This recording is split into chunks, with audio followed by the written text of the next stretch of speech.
Hi, thanks for joining me. My name is Corey, and this is actually mine and my family's first year being part of Classical Conversations. And I jumped into the position of Essentials Tutor. I absolutely love the language of English and grammar and writing, and I just thought it would be fun to do. So anyways, today what I wanted to do was I wanted to go over what we put into our student binders. Our local representative, I believe is her title, had come out last week, which was week 3 for our community. And she had just said that she absolutely loved how our binders were put together. And my director and I had briefly chatted about it. I compiled the whole binder worth of paperwork, and she went ahead and got all the supplies together. And then at our essentials orientation, we also had a binder building event, I think is what we had called it.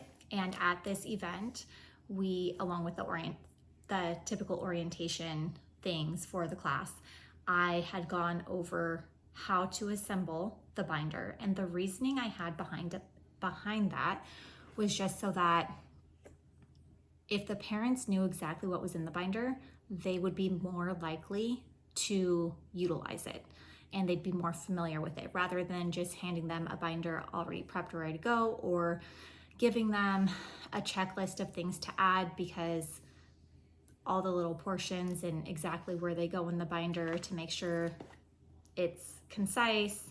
I didn't want to overwhelm them. So many of our families are first year essentials families, and I just felt like this was the best way to go about it.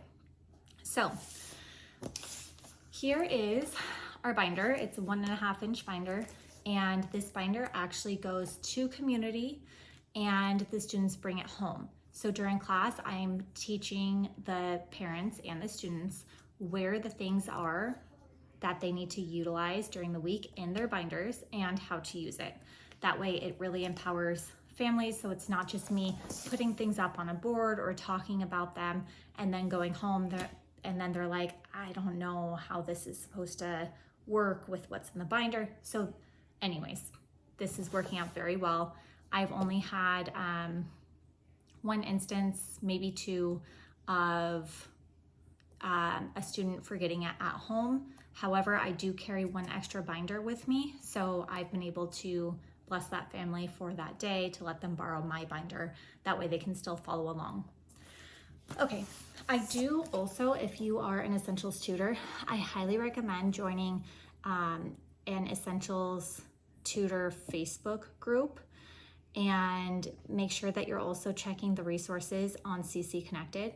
The majority of the things here, this I made, and it kind of goes along with the writing portion of essentials, and the kids go ahead and highlight or circle or put an asterisk by the different stylistic techniques as we go over them. So they'll use this to highlight or mark up their papers before we read them in class. And I had seen something like this online, but I couldn't find an actual downloadable, printable thing, so I just made this on Canva really quick. Super easy. And then this was actually from a verb, the week that we did verbs, chart C, and it was just like a flyover verb land kind of a thing was the idea. And just so families understand that we're just getting a glimpse of this chart. We're just getting a glimpse of what's going on here, and we'll come back in more depth later. So it was a really cute activity kind of a day just to get the kids engaged. And so I found information on this on one of those essential Facebook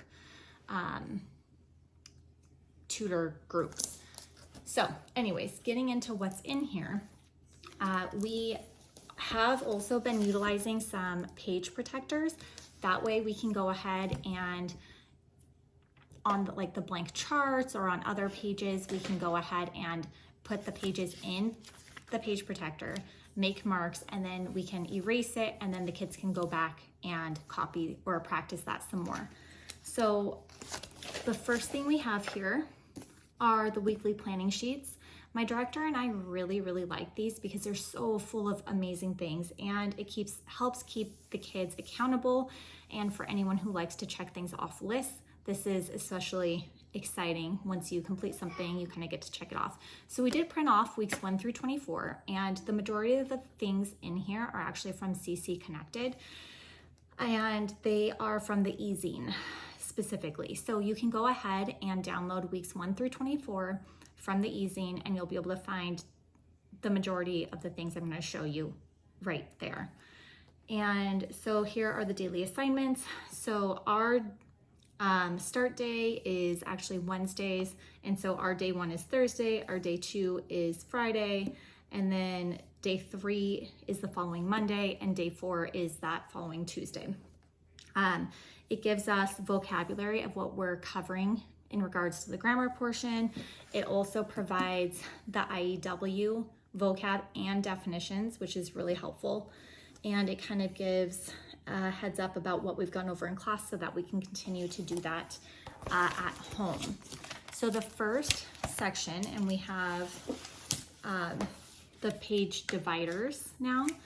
The first section, we have charts, and then we have analytical task sheets, editing, spelling, writing, vocabulary, and math, just so that you have an idea of where we're going with this.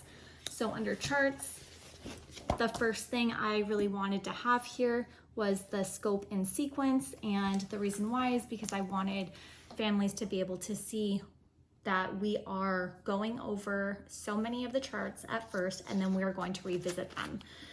This is actually 2 pages here, and I want it in the charts area. That way parents have it readily accessible if they want to review that.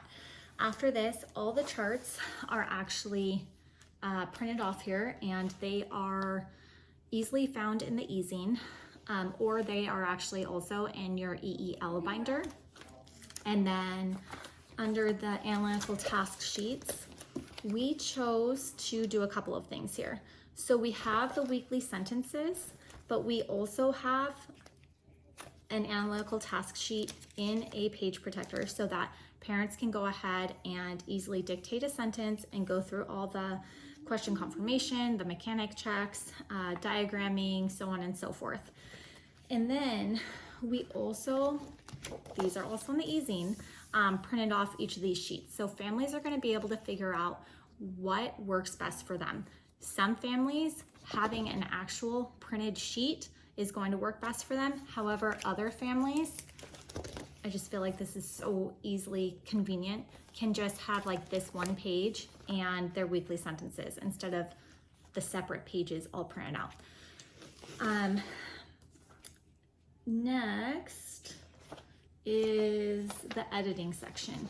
So what we chose to do is also printed from the e-zine. We chose to have a page for each of the editing exercises that has the history sentence for the week.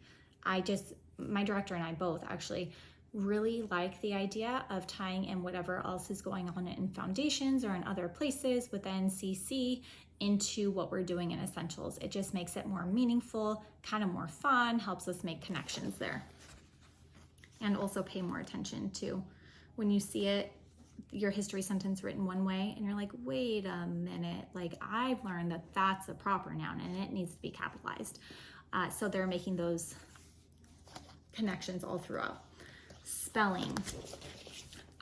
This is the spelling sheet from the e-zine, and I have suggested that families put this in a page protector, and then all the spelling sheets also in the e-zine are back here. I think we printed off just weeks 1 through 6 for families, and then if they chose to continue to use that, then they can go ahead and print off more after our 6-week break, or during our 6-week break, I guess I should say. So one of my daughters actually brought to my attention, she's like, Mom, can we hole punch this side of the spelling sheet? And then that way, since she's using it all week long, I'll show you. She said she can just flip her page open like this, And then she just flips the page open and she has her spelling practice sheet here. I was like, of course. And I'm just so glad that she took the time to explain to me what it was she was doing and how that made things for her a little bit easier. And then she doesn't have to keep taking a page out or flipping or what have you. Our next section is writing. And I found this page, I don't even remember where. However, it's titled, What Do You Hear? And it is an amazing resource to use during class time. So the reason being is it's going to help keep kids accountable because they know that their peers are listening while they read their paper from IEW that week, or their IEW paper that they've written that week. And it's also keeping the listeners in their group engaged. So as they go through their essay and they're reading it, the other students that are sitting around are going to go ahead and check off, oh, I heard an ly adverb, so then they'll check off that box. Oh, I heard that they use this vocab word, so I'm gonna circle it. And they're all familiar at that point with what vocabulary words they are supposed to be listening for because they've been practicing them all week, which actually leads me to our next section here, which is vocabulary. And again, this is from CC Connected, and it provides an opportunity for my students to go ahead and practice their vocabulary in different ways. So you can go ahead and illustrate it. That's one way. A lot of kids might make connections better or might better remember a vocabulary word if they're able to illustrate it. And then under the box where they illustrate, they write the word, its meaning, which remember we had on the weekly planning sheets, and a sentence using the word. So we have, again, just weeks 1 through 6 printed for my class. And if families find that they love it and they're utilizing it, after our first 6 weeks, they can go ahead and print off more. And under math, we have our number knockout game. And with the number knockout games, I want you to pay attention that weeks 1 and 2 has one set of rules. Weeks 3 and 4 is another sheet, and that has a different set of rules. And it's slowly building in complexity, or it's putting a little bit of a different spin on things, adding another dice, just trying to change it up to get the kids to think more. And also we had printed off, because of the math map now this year, and I'm not sure where I put the page, it's not in this binder. Because the math map, Classical Conversations has turned what we know as PEMDAS, like the order of operations, into something called, I believe it's GMA. And it gives arrows that are kind of pointing in what direction each of those operations links into in the math map version. So that's also an idea of what you could add to your student binders. So anyways, this is what we have found to be incredibly helpful to our students and our families so far. And we are through a whole 3 weeks. And if you guys have any questions, let me know. I'm just really, really enjoying serving these families and helping everyone to grow and learn. So stay tuned, and maybe we'll do some weekly recaps or some other information here. Okay, have a great day. Thanks.